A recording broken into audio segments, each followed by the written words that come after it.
Load share clustering. In this nugget, we're going to discuss load sharing cluster using our checkpoint firewalls.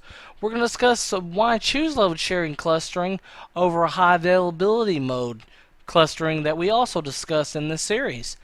Then we will look at actual load sharing clustering using a multicast protocol and how to configure that inside of our smart dashboard configuration.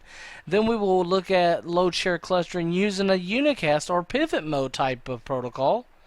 And then we will follow up that discussion with the actual verification of that type of traffic inside of our Smart View Tracker application.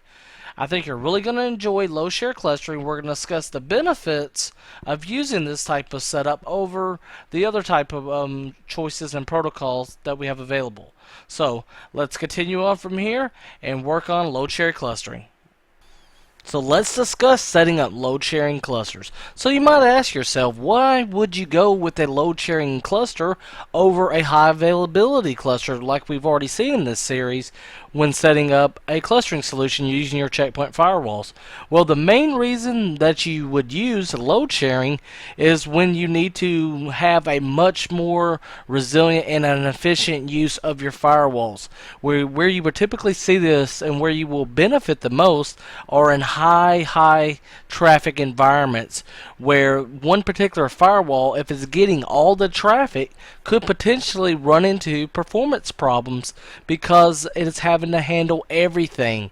The CPU might be running at a high rate, the memory processes aren't working as they should be, and overall that can become a bottleneck for your company. And that's where using a load sharing cluster can help you actually alleviate that type of problem by distributing the load of traffic across multiple firewalls. So very good security practice for sure.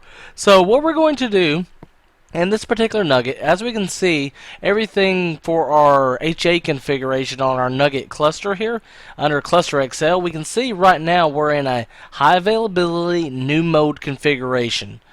So what we're going to actually configure, the first type of load sharing that we can do is actually a multicast mode. Now there's going to be two types of load sharing that we can do with our checkpoint clusters. There's the multicast mode, and then there's a pivot mode or a unicast mode. Now the unicast mode is going to be a little bit different, but we're going to discuss the multicast mode first. So the first thing we want to know about a multicast mode load sharing cluster setup is that basically all cluster members are going to receive all the packets coming from the upstream router. And what's going to happen is a per packet decision is going to be made, and the multiple firewalls, whether that's one or two or four or whatever that is in that particular cluster, going to make an actual decision at that point. You know, firewall A says I'll take this one, firewall B says I'm going to take this one, and back and forth and back and forth. So a per packet decision is going to be made when using a multicast mode type setup for your load sharing cluster. So let's take a look at setting that up right now, and let's actually discuss a few options that we need to know about when using a multicast mode cluster in a network environment. Now, a load sharing multicast mode is the most efficient of our load sharing mode because our load is going to be distributed ultimately among every firewall in our cluster. Now, the one caveat to this is that we need to have a router or a layer 3 switch that will accept a multicast MAC as a response to an ARP request from a unicast IP address. And a lot of network hardware out there may not be able to do it, but I do know with my experience with a Cisco 6500 series chassis, that type of setup will work just fine for you.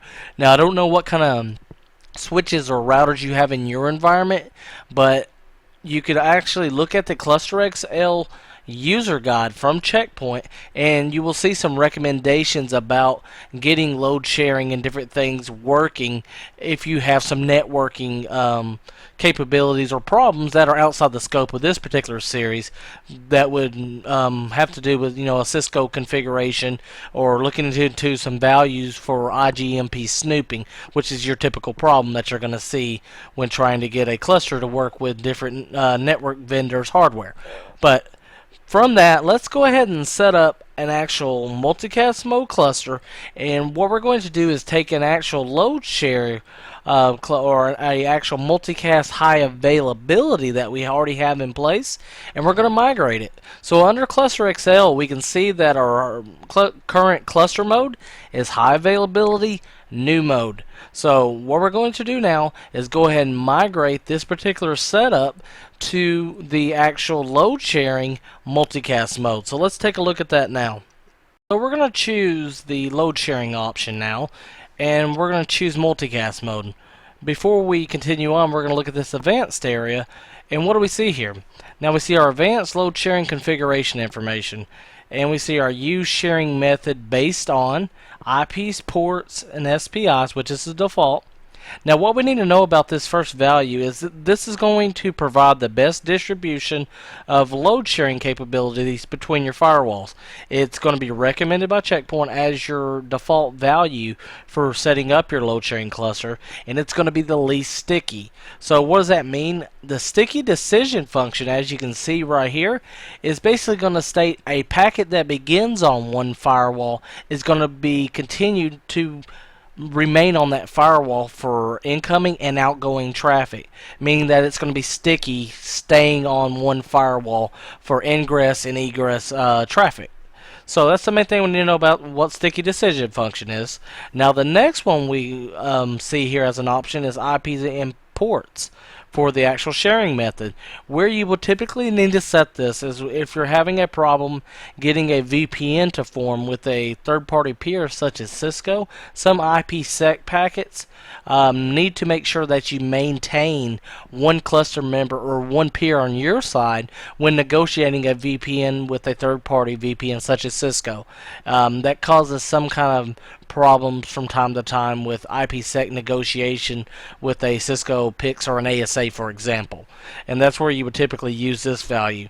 And the last one for IPs is considered the most sticky. That's going to basically state that it's going to make sure that a packet that begins on one firewall in the load distribution or the actual sharing method is going to remain on that particular firewall for most of the time. So we have those three options there. By default, you should pretty much just choose the top option here. If you find yourself working with a configuration or maybe some Checkpoint support personnel in the future, they may recommend that you turn on the sticky decision function if you're having some problems getting things to set up properly. Now there's a few protocols that really benefit from the sticky decision function. Let's say, for example, layer 2 tunneling protocol. That protocol is very sensitive to staying on one particular firewall when it's negotiating, otherwise it will break on you. And also FTP traffic. FTP traffic likes to stay on one single source for ingoing and outgoing packets as well, and that can also be a problem where you need to maybe use a sticky decision function to stay sticky to one particular firewall. So let's go ahead and hit OK on this for now. We have our multicast mode selected. Let's go ahead and hit OK. Now what we're going to see is after we open up our actual Nugget cluster and we go to our topology, everything's pretty much the same as we saw when we were running a actual high availability type cluster. So what we're going to do now is just do a simple policy install, and we're going to push this policy out to our actual Nugget cluster. And then what we're going to see as we start to test traffic, we're going to see that per packet decision engine take place.